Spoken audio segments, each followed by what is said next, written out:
اور داتا حضور رحمۃ اللہ تعالی علیہ فرماتے ہیں آپ کے پیر و مرشد حضرت شیخ ابو الفضل ختلی رحمۃ اللہ تعالی علیہ، آپ فرماتے ہیں حضرت کے فقر کا یہ عالم تھا کہ آپ کے کرتے کو اتنے پیواندے لگے تھے، اصل کرتا ختم ہو گیا تھا، پیواندی رہ گئے ہوئے تھے حضرت شیخ ابو الفضل ختلی۔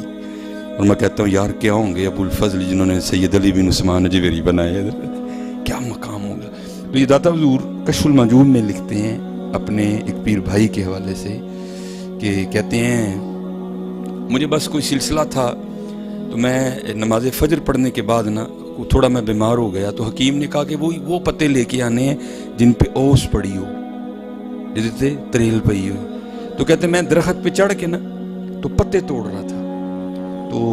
ادھر سے حضرت شیخ ابو الفضل ختلی رحمۃ اللہ تعالی علیہ آ گئے۔ تو ظاہر ہے حضرت جی اگر آپ بھی درخت پہ چڑھے ہوں اور حضرت تشریف لے ہیں تو آپ نے بھی چھپنا ہے کہ حضرت صاحب نے کہنا ہے یہ تو سرے سرے درخت پہ چڑھ کے کی کرنے ہیں۔ تو کہتے ہیں میں نے بھی خود کو پتوں میں چھپایا کہ حضرت مجھے دیکھ نہ لیں، لیکن کہتے ہیں جب حضرت میرے قریب آئے نا تو میں نے حضرت کی آواز سے جان لیا کہ حضرت اس وقت اپنے حال میں نہیں ہے۔ سیو نہیں میں رانجھا سدو ہیر نہ کھو کوئی، رانجھا رانجھا کر دی میں آپ پہ رانجھا ہوئی۔ کہتے ہیں میں سمجھ گیا کہ اس وقت ہیر نہیں ہے، اس وقت کچھ اور ہی ہے۔ اچھا کہتے ہیں جب حضرت میرے قریب آئے نا تو حضرت کی یہ آواز میرے کانوں میں پڑی، کیا عرض کرتے ہیں، کہتے ہیں یا اللہ پورا 1 سال گزر گیا، تو نے مجھے 1 درہم بھی عطا نہیں کیا، میں نے بھی نہیں مانگا ہے، لیکن یہ ہے کہ اب میرے بال اتنے بڑھ گئے ہیں کہ اگر میں کٹواؤں گا نہیں نا تو تیرے محبوب کی شرح ٹوٹ جائے گی، تو میں اپنی ذات کے لیے نہیں مانگتا، اس لیے 1 روپیہ دے دے تاکہ میں اپنے بال کٹوا لوں۔ تو داتا صاحب کہتے ہیں کہ جب حضرت شیخ ابو الفضل ختلی رحمۃ اللہ تعالی علیہ کی زبان سے یہ مصرع ادا ہوا نا تو حضرت اس درخت کے نیچے آ چکے تھے جس کے اوپر میں چڑھا ہوا تھا، وہاں آ کر یہ فکر ادا ہوا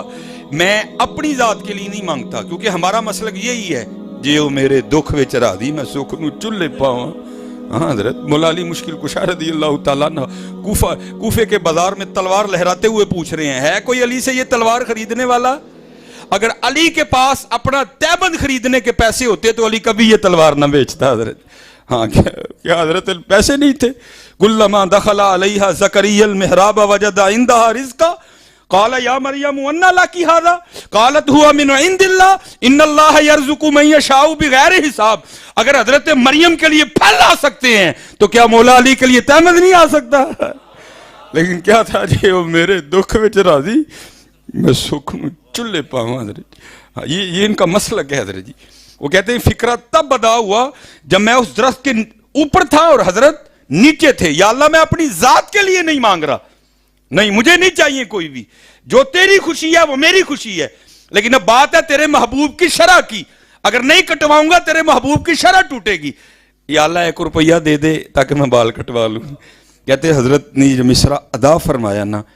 تو جس درخت کے وہ نیچے تھے میں اوپر تھا، قدرت الہی کے سارے کا سارا درخت ہی سونے کا بن گیا۔ کشف المعجوب شریف بیان کر رہا ہوں، لیکن قربان جاؤں حضرت بونا بابے ہوتے بھی آپ فرماتے ہیں حضرت نے ایک پتا توڑا درخت سے نا، ایک پتا توڑا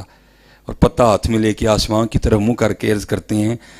ہن اسی منہ کو گل بھی نہیں کر سکتے اور وہ پتا پھینک کے چلے گئے حضرت جی۔ نکلو یار ان کا نکلو اور اپنے بڑوں والا رنگ لے کے آؤ یار، لوکاں دے دیتے مک جاندے جو خدا دی قسمیں مک جاندے۔ آؤ ہن چولی در رسول اللہ تے پھیلائی حضرت۔ ہاں منہ بھی لوڑ ہے حضرت جی، مجھے بھی ضرورت ہے، ہاں میں نے بھی گاڑی بڑی کرنی ہے اپنی، لیکن اس طرح نہیں کرنی میں نے کوئی بھی، ادھر سے کوئی امید ہے کوئی لب جائے حضرت، اور چھوڑو یار یہ لالچ کا دامن، گولی مارو ان سارے معاملوں کو۔ ایک باری میں پڑھا میں لاج پالاں دے لڑ پھر کیوں نہیں موڑتا، تھلے بہ بھائی اپنی تھدی اپنی جیب وچ رکھ، یار ایک بات کرو، میرے پلے بھرے رہندے بھائی، اس کو کہا نیچے بیٹھ ہوئے، میں حضور کا نام لے رہا ہوں، چپ کر کے نیچے بیٹھ، اپنے پاس رکھ اپنی تھدی۔ آتے ہیں حضرت ادھر سے کیوں نہیں آتے یار؟ دیکھو یار سارے کافر ہمارے خلاف اکٹھے ہو گئے، ہم نے کب بیدار ہونا یار؟ کدوں اٹھنا ہے ایسی ہوں حضرت؟ اور خود نہیں اٹھا جاتا حضرت، وہی اٹھتا ہے جس کو حضور اٹھاتے ہیں حضرت جی۔ ہاں میرا ایک دوست مجھے کہنے لگا جی تسی سنی جہاد نہیں کرتے، میں نے کہا ہم یہ چندوں چندوں سے جہاد نہیں کرتے، ہاں خدا کی قسم جس دن ہمیں مدینے سے آرڈر آ گیا نا تو ہم نے کشمیر فتح کیے بغیر نہیں آنا، یا وہاں ہماری قبریں بنیں گی یا کشمیر فتح کر کے آئیں گے.